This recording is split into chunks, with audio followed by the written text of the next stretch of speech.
Hello दोस्तों, नमस्कार। हमारे YouTube चैनल तुलेरियस एकेडमी पर आपका बहुत बहुत स्वागत है। आज हम अध्ययन करेंगे मेढक के बारे में, फ्रॉग के बारे में। फ्रॉग वह प्राणी है जो जल व स्थल दोनों पर रहता है, दोनों पर निवास करता है। ऐसे प्राणी को क्या बोलते हैं? जो जल में भी रहते हैं और स्थल में भी रहते हैं। ऐसे प्राणी को एम्फीबिया या फिर उभयचर प्राणी बोलते हैं। ये एक किंगडम, इनका किंगडम तो एनिमेलिया है, फाइलम कॉर्डेटा है। और भारत में सामान्यतः पाई जाने वाली मेढक की सामान्य जाति को राना टिग्रिना बोला जाता है। मेढक अपने टेम्परेचर को, अपने शरीर के तापमान को स्थिर नहीं कर सकता। ये वातावरण के तापमान के अनुसार बदलता रहता है। जैसे मनुष्य अपने तापमान को स्थिर करता है, शरीर के आंतरिक रूप से शरीर को तापमान को स्थिर करता है, पर मेढक ऐसा नहीं कर सकता। एम्फीबिया वर्ग से नहीं कर सकता है। सिर्फ पक्षी, बर्ड वर्ग्स और मैमेलिया मतलब दोनों ही कर सकते हैं। उसके अलावा कोई भी ताप को स्थिर नहीं कर सकते। ऐसे प्राणियों को क्या बोलते हैं? असमतापी बोलते हैं। मेढक के जीवन की खास बात है कि ये अपना रंग बदलता रहता है, रंग में परिवर्तन करता रहता है। घास व जमीन पर होते हैं तो उसके अनुसार ये हरे भरे होते रहते हैं। ये इनकी ये प्रवृत्ति शत्रुओं से छिपने के लिए रंग परिवर्तन की क्षमता होती है। रंग परिवर्तन करने की क्षमता को छद्म आवरण कहते हैं। मतलब ये शत्रुओं से छुपने के लिए अपनी रक्षा करता है। तो इससे क्या कहते हैं? मिमिक्री बोलते हैं। क्या? मिमिक्री। ये किसी का अनुहरण कर रहा है, अपने को बचा रहा है। ठीक है। और ये मेढक क्या करता है? शीत ऋतु में या ग्रीष्म ऋतु में अपने को सामान्यतः नहीं दिखते हैं और केवल और बरसात के मौसम में अपने को दिखती है। क्योंकि ये क्या करते हैं? शीत ऋतु व ग्रीष्म ऋतु में क्या करते हैं? ये कहीं अपनी रक्षा के लिए गहरे गड्ढों में चले जाते हैं। गहरे गड्ढों में चले जाते हैं। इसे क्या कहते हैं? शीत निष्क्रियता हाइबरनेशन बोलते हैं, या फिर ग्रीष्म निष्क्रियता एस्टिवेशन कहते हैं। मेढक की जीवन के बारे में, मेढक के शरीर के बारे में अपन अध्ययन करेंगे। सामान्यतः बाहरी एक्सटर्नल स्ट्रक्चर के बारे में बात करेंगे, बाह्य आकारिक के बारे में बात करेंगे। मेढक, आपको पता है मेढक की त्वचा एकदम श्लेष्मा म्यूकस टाइप होती है। म्यूकस चिकनी फिसलनी होती है। वो त्वचा सदैव आर्द्र रहती है। और मेढक की सतह धानी हरे रंग की होती है और बीच में कभी कभी आपने देखा होगा कि हल्की पीले रंग की भी होती है। और मेढक कभी पानी नहीं पीता है। मेढक कभी पानी नहीं, क्यों? क्योंकि वो त्वचा द्वारा सीधा अवशोषण करता है। मेढक का शरीर होता है, वो सिर्फ दो भागों में विभाजित होता है, सिर व धड़ में। और उसमें पूंछ व गर्दन का अभाव होता है। और आँख की ओर निकली आँख में, देखो आँख में क्या होता है? जब पानी में चला जाता है तो इसकी एक निमेष्क पटल आ जाती है, जिससे ये जल से रक्षा करता है। ये क्या है? एक अपने में भी होता है, पर ये एक अवशेषी अंग है। सामान्यतः इसमें होती है, अपने में भी होती है, पर अपने में ये अवशेषी है और नहीं पाई जाती है। ताकि ये जल के अंदर जब होता है ना, तो आँखों का बचाव होता है। ये निमेष्क पटल अपने आप ये आँखों को ढक लेती है। आँखों के दोनों ओर कर्णपटे होते हैं। तो ध्वनि के संकेतों को क्या करते हैं? ग्रहण करते हैं।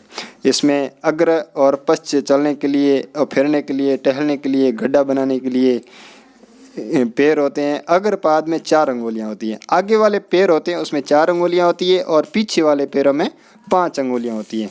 पीछे वाले पैर लंबे होते हैं, मांसल होते हैं, और पीछे वाले पैरों में झिल्ली युक्त अंगुली जल में तैरने के लिए महत्वपूर्ण भूमिका होती है। जो पीछे वाले पैर होते हैं उसके अंदर झिल्ली नुमा अंगुलियां होती हैं, क्योंकि जो तैरने के अंदर होता है उसमें सहायता करता है।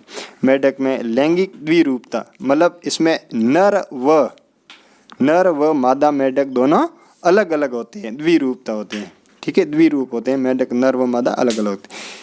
देखो, नर मेढक में आवाज़ उत्पन्न करने वाला वोकल सेक्स होते हैं, मतलब वॉकस होते हैं। जो नर मेढक होता है वो आवाज़ दे सकता है। तो कैसा टर टर की आवाज़ करता है, कभी सुना होगा आपने।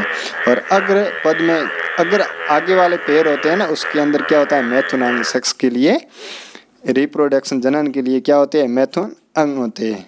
और मादा अंग में ये नहीं मिलते हैं सामान्यतः। और केवल नर में ही वर्षा ऋतु में ही सामान्यतः ये वोकल सेक्स एक्टिवेट होते हैं, और ज़्यादातर उसी टाइम ये बोलते हैं। अब सामान्यतः अपन ने इस बारे में, इसके मेढक के बाह्य आकारिक के बारे में बात कर ली है।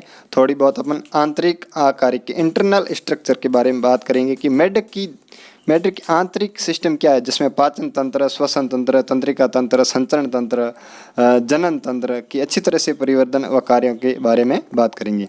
मेढक का पाचन तंत्र, आहारनाल या आहार ग्रंथियां। मेढक एक मांसाहारी प्राणी है, आपको पता है मेढक एक मांसाहारी प्राणी, ये कीटों को खाता रहता है, कभी कभी छोटे छोटे प्राणियों को खाता रहता है, ठीक है। ये एक मांसाहारी प्राणी।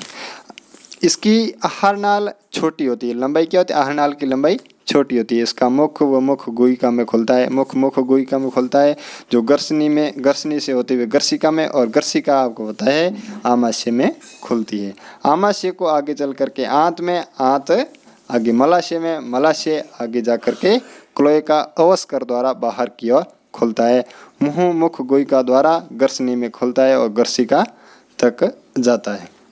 देखो लास्ट में क्या होता है कि मलाशय मल के अंत में ये अवस्कर, यहाँ पर गुदा नहीं है, इसमें गुदा नहीं बोल करके क्लोएका या अवस्कर बोला जाता है, क्योंकि इसमें जनन के लिए और मल त्यागने के लिए एक ही छिद्र होता है, इसलिए इसको क्या बोला जाता है, इसको क्लोएका या अवस्कर। ये सामान्यतः एम्फीबिया प्राणियों में होता है, और भी प्राणियों में होता है, जिसमें मल त्यागने के लिए और जनन दोनों के लिए क्या होता है, एक ही छिद्र होता है। अब के बारे में देखो, मेढक श्वसन जल व थल दोनों स्थानों पर विभिन्न विधियों के द्वारा, अलग अलग विधि के द्वारा श्वसन करता है। इसका मेनली रूप से जल के अंदर ये त्वचा द्वारा श्वसन करता है। इसे क्या कहते हैं, त्वचीय श्वसन कहते हैं, क्यूटेनियस रेस्पिरेशन कहते हैं। देखो विसरण द्वारा ये क्या करता है, पानी में घुली ऑक्सीजन का विनिमय करता है विसरण के द्वारा। जल के बाहर, जब त्वचा जब बाहर होता है, स्थल पर होता है, तो मुख के द्वारा या फिर फेफड़ों द्वारा या वायुवीय श्वसन अंगों का कार्य करता है, जैसे पल्मोनरी रेस्पिरेशन कहते हैं। फेफड़ों के द्वारा श्वसन क्या कहलाता है, फुफ्फुसीय श्वसन या पल्मोनरी श्वसन कहलाता है। फेफड़े एक लंबे अंडाकार गुलाबी रंग की थैलीनुमा संरचना होती है, जो एक देह गुहा के वक्षीय भाग में पाई जाती है। वायु नासा छिद्रों से होकर के मुख गुहा व फेफड़ों में पहुंचती है। ग्रीष्म निष्क्रियता व शीत निष्क्रियता में भी मेढक क्या करता है, त्वचा के द्वारा श्वसन करता है। के बारे में बात करेंगे। मेढक का परिसंचरण तंत्र सुविकसित व बंद प्रकार का होता है, जिसमें लस्सी का परिसंचरण तंत्र भी पाया जाता है। इसमें ऑक्सीजनित विऑक्सीजनित रक्त हृदय में मिश्रित हो जाते, मिल जाते हैं एक दूसरे से। रुधिर परिसंचरण तंत्र हृदय रक्त वाहिकाओं रुधिर से मिलकर बनता है। लसिका तंत्र लसिका नलियों, लसिका ग्रंथियों का बना होता है। हृदय एक त्रिकोष्ठीय मांसल संरचना है, जिसमें 3 कोष्ठ होते हैं, जो एक देह गुहा की ऊपरी भाग में स्थित होता है। यह हृदय एक पतली पारदर्शी झिल्ली, जिसे पेरिकार्डियम या हृदय आवरण द्वारा ढका हुआ होता है। एक त्रिकोष्ठीय संरचना को क्या कहते हैं, सिराकोटर या साइनस विनोसस कहते हैं। हृदय के दाहिने आलिन से जुड़ा रहता है। यह हृदय के दाहिने आलिन से जुड़ा हुआ रहता है। महाशिराओं से रक्त प्राप्त करता है। हृदय के अधर सतह पर दाएं आलिंद के ऊपर एक थैलीनुमा रचना धमनी शंकु होता है। क्या होता है, धमनी शंकु होता है, जिसे क्या कहते हैं, जिसमें निल्या या वेंट्रिकल खुलता है। हृदय से रक्त धमनियों द्वारा शरीर के सभी भागों में भेजा जाता है, इसे धमनी तंत्र कहते हैं। शिराएं शरीर के विभिन्न भागों से रक्त एकत्रित कर हृदय में पहुंच जाती है। क्या करती है, शरीर से विभिन्न भागों से रक्त एकत्रित कर हृदय में पहुंच जाती है, जिसे क्या कहते हैं, शिरा सिस्टम कहते हैं या फिर शिरा तंत्र कहते हैं। देखो मेढक में विशेष संयोजी शिराएं रक्त व आंतों के माध्यम से वृक्क व शरीर के निचले भागों में पाए। इसमें एक विभिन्न मतलब स्पेशल तरह का एक कैरेक्टर पाया जाता है, जिसके अंदर एक यकृत निवाही का तंत्र व वृक्क निवाही का तंत्र। मनुष्य में सिर्फ केवल यकृत निवाही का तंत्र होता है, वृक्क निवाही का तंत्र नहीं होता है। अब हम बात करेंगे ब्लड के बारे में। ब्लड में मुख्य रूप से 3 भाग होते हैं। इसके अंदर RBC red blood cell, WBC white blood cell, लाल रक्त कणिकाएं और श्वेत रक्त कणिकाएं, और तीसरा प्रकार होता है प्लेटलेट्स, पट्टी कणों भी बोला जाता है। लाल रक्त कणिकाओं में लाल रंग का जो लाल रंग दिखाई देता है, वो हीमोग्लोबिन के कारण देता है, जिसे क्या कहते हैं, श्वसन रंजक बोला जाता है। हीमोग्लोबिन के कारण लाल रंग दिखाई देता है। RBC के अंदर कणिकाओं में, इन कणिकाओं में मेढक के RBC के अंदर कणिकाओं में केंद्रक पाया जाता है। सामान्यतः RBC में केंद्रक नहीं पाया जाता है। और यहाँ इसकी रुधिर के अंदर जो लसिका पाई जाती हैं ये रुधिर से थोड़ी सी भिन्न होती है, क्योंकि जो लसिका होती है वो किसे कहते हैं, लसिका जिसमें प्रोटीन व आरबीसी नहीं होती है, लाल रुधिर कणिकाएं व प्रोटीन नहीं होती हैं, उसे क्या कहते हैं, उसे ही लसिका बोला जाता है। परिसंचरण के दौरान रक्त पोषकों, गैसों व जल को नियत स्थानों तक ले जाया जाता है। परिसंचरण क्या है? जो परिसंचरण के दौरान जो रक्त के अंदर जो पोषक होते हैं, गैसें होती है, जल होता है, जो उसको एक स्थान से दूसरे स्थान तक नियत स्थानों तक लेके जाया जाता है। रुधिर परिसंचरण मांसल हृदय की पंपन क्रिया के द्वारा होता है, जो हृदय देख लिया अपन ने। देखो इसके आगे अब बात करेंगे एक्सक्रीटरी सिस्टम या उत्सर्जी तंत्र के बारे में। मेढक के अंदर नाइट्रोजन अपशिष्ट पदार्थों को बाहर निकालने के लिए जो तंत्र होता है उसे उत्सर्जी तंत्र बोला जाता है। उसके अंदर उत्सर्जी अंग में मुख्य रूप से एक जोड़ी वृक्क होते हैं, किडनी होती हैं, यूरेटर यानी मूत्रवाहिनी होती है, अवस्कर यानी क्लोएका होता है, जिसके अंदर क्या होता है, क्लोएका आपको पता ही, क्लोएका और एक होता है मूत्राशय। क्लोएका वही जिसके अंदर वो गुदा का काम करता है, जिसके अंदर जनन और उत्सर्जन दोनों का एक ही काम करता है। ये गहरे लाल रंग के सैम के आकार के होते हैं।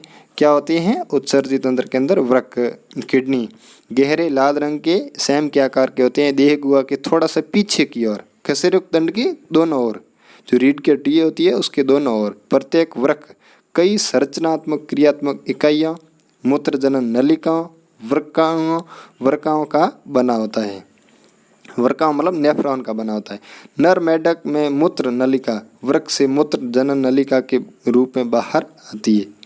नर के अंदर जो मेढक में मूत्र नलिका होती है, जो वृक्क से, किडनी से मूत्र जनन नलिका के रूप में बाहर आती है, और मूत्र वाहिनी अवस्कर के द्वारा बाहर निकलती है। जो मूत्र वाहिनी होती है जो अवस्कर के द्वारा बाहर खुलती है।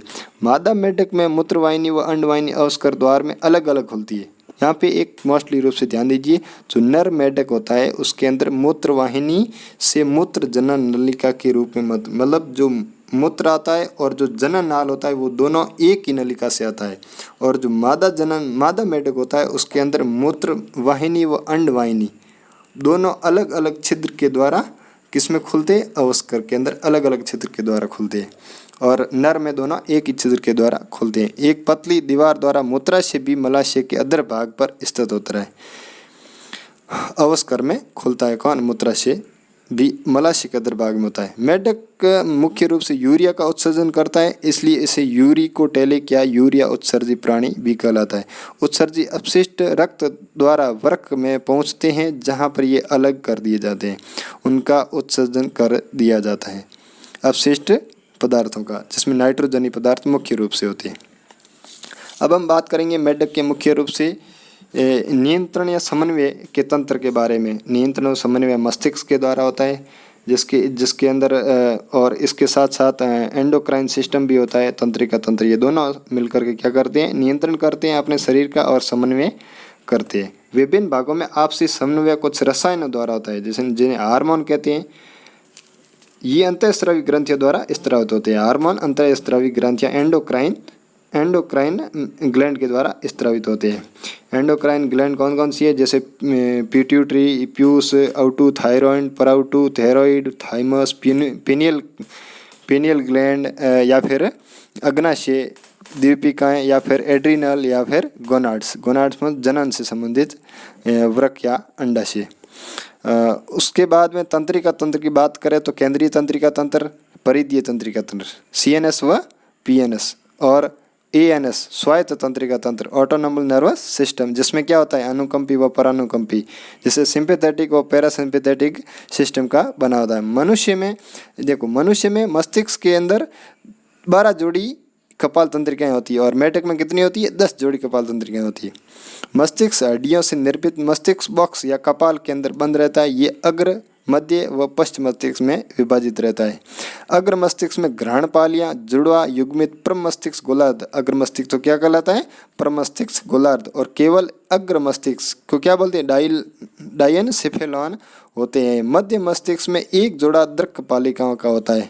किसका होता है, दृक् पालिकाओं का।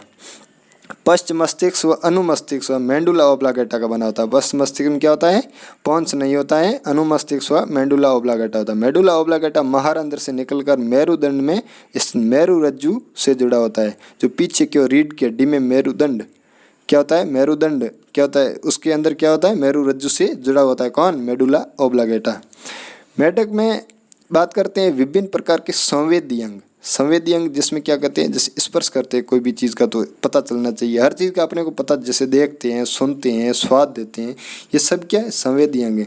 जैसे स्पर्श अंग, स्वेदी पिंपल, स्वाद अंग, स्वाद कलिकाएँ, गंध नासिका के द्वारा, उपकला, दृष्टि, नेत्र, श्रवण, कटे मतलब पंकट पान आंतरिक कर्ण के द्वारा सुना जाता है, और आँखें, आंतरिक कर्ण सुव्यवस्थित होते हैं। बचे हुए दूसरे संवेदी अंग क्या कहते हैं, तंत्रिका स्राव के द्वारा गुच्छों के बने होते हैं।